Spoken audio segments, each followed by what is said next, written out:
तो हमारा स्वाध्याय चल रहा है बड़ी सोच का बड़ा जादू। डेविड जे की बुक है।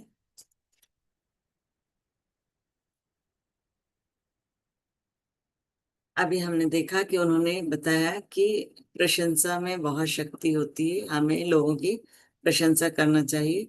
जितनी हम प्रशंसा करेंगे हमारे को उतने अच्छे परिणाम प्राप्त होंगे। अब यहाँ एक दैनिक अभ्यास दिया जा रहा है जिसके बहुत ज्यादा लाभ होते हैं। अपने आप से हर दिन ये पूछें, मैं अपनी पत्नी और परिवार को सुखी बनाने के लिए आज क्या कर सकता हूँ। यह बहुत आसान लगता है परंतु ये बड़े काम का नुस्खा है।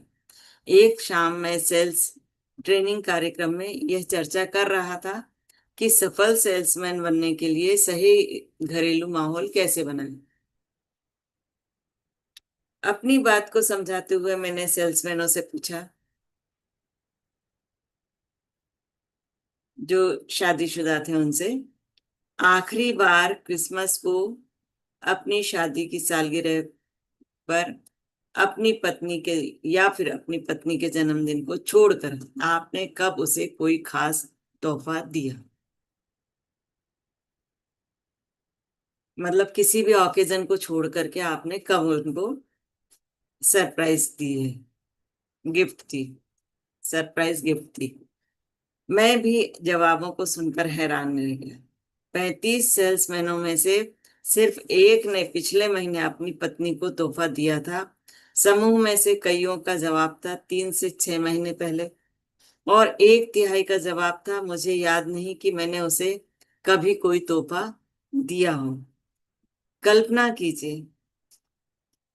और इसके बाद भी कई लोग यह ताज्जुब करते हैं कि उनकी पत्नी उनके साथ वैसा व्यवहार नहीं करती जैसा वह चाहते हैं। मैं इन सेल्समैनों को यह समझाना चाहता था कि सच्चे दिल से दिए गए तोहफे में जादू की ताकत होती है। अगली शाम जब मैंने एक फूल वाले को सत्र के आखिरी में बुलवा लिया, मैंने उसका परिचय अपने सेल्समैनों से करवाया और कहा, मैं चाहता हूं कि आज आप यह देखें कि तोहफा देने से घरेलू माहौल किस तरह सुधारा जा सकता है। मैंने इस फूल वाले से कहा है कि वह आपको एक गुलाब का फूल सिर्फ 50 सेंट में उपलब्ध कराए।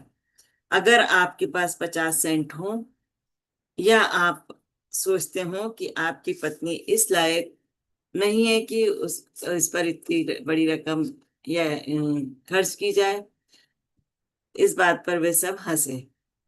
तो मैं अपनी तरफ से इसके लिए गुलाब खरीद कर देता हूँ। अगर आप नहीं खरीद सकते हैं तो मैं आपको खरीद कर देता हूँ, आथर ने कहा। मैं आपसे सिर्फ यही चाहता हूँ कि आप गुलाब लेकर अपनी पत्नी के पास जाएं और कल शाम को आकर बताएं कि इसका उस पर क्या असर हुआ। और हाँ, इसे यह मत बताना कि आपने यह गुलाब उसके लिए कैसे और क्यों खरीदा। वे समझ गए। बिना अपवाद के हर व्यक्ति ने अगली शाम को आकर बताया कि 50 सेंट के छोटे से निवेश से उनकी पत्नी खुश हो गई। अपने परिवार के लिए अक्सर कुछ खास रखें करें। जरूरी नहीं कि कोई महंगा तोहफा खरीद के ले जाए। महत्व इस बात का होता है कि आपको उनकी याद रही ऐसा कुछ जो आपके परिवार के प्रति आपका प्रेम या परवाह प्रदर्शित करे, कारगर होगा। अपने परिवार को अपनी टीम में शामिल करें, उसका सुनियोजित रूप से ध्यान रखें। इस व्यस्त भागदौड़ भरे युग में कई सारे लोग अपने परिवार के लिए समय निकाल पाने में असमर्थ हैं, लेकिन हम योजना बनाकर चले तो अवश्य ही समय निकलेगा। एक वाइस प्रेसिडेंट ने मुझे अपना तरीका बताया जो उसके हिसाब से बहुत कारगर था। मेरे काम में बहुत जिम्मेदारियां हैं और हर शाम को ढेर सारा काम घर ले जाने के अलावा मेरे पास कोई विकल्प नहीं होता।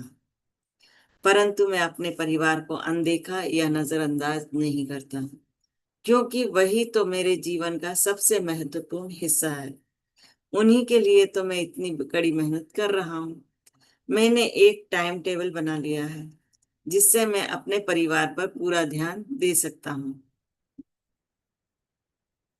और अपने काम पर भी।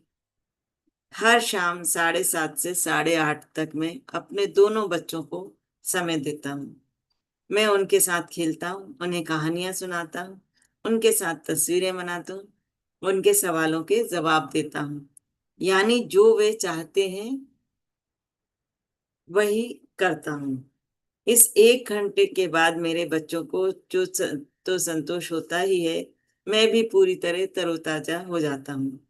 8:30 पर वे सोने चले जाते हैं, मैं 2 घंटे तक काम करता हूँ। 10:30 पर मैं अपना काम बंद कर देता हूँ और 1 घंटा अपनी पत्नी के साथ बिताता हूँ। बच्चों के बारे में बातें करते हैं, कामकाज के बारे में बातें करते हैं, भविष्य की योजनाएं बनाते हैं और वो दिन उनका शानदार साबित होता है। मैं रविवार को पूरी तरह अपने परिवार के लिए सुरक्षित रखता हूँ। पूरा दिन उनका होता है। मैं अपने परिवार की तरफ पूरा ध्यान देने के लिए योजना बनाता रहता हूँ, जो ना सिर्फ उनके लिए अच्छा है बल्कि मेरे लिए भी अच्छा है। इससे मुझे नई ऊर्जा मिलती है। तो आज का स्वाध्याय यहीं तक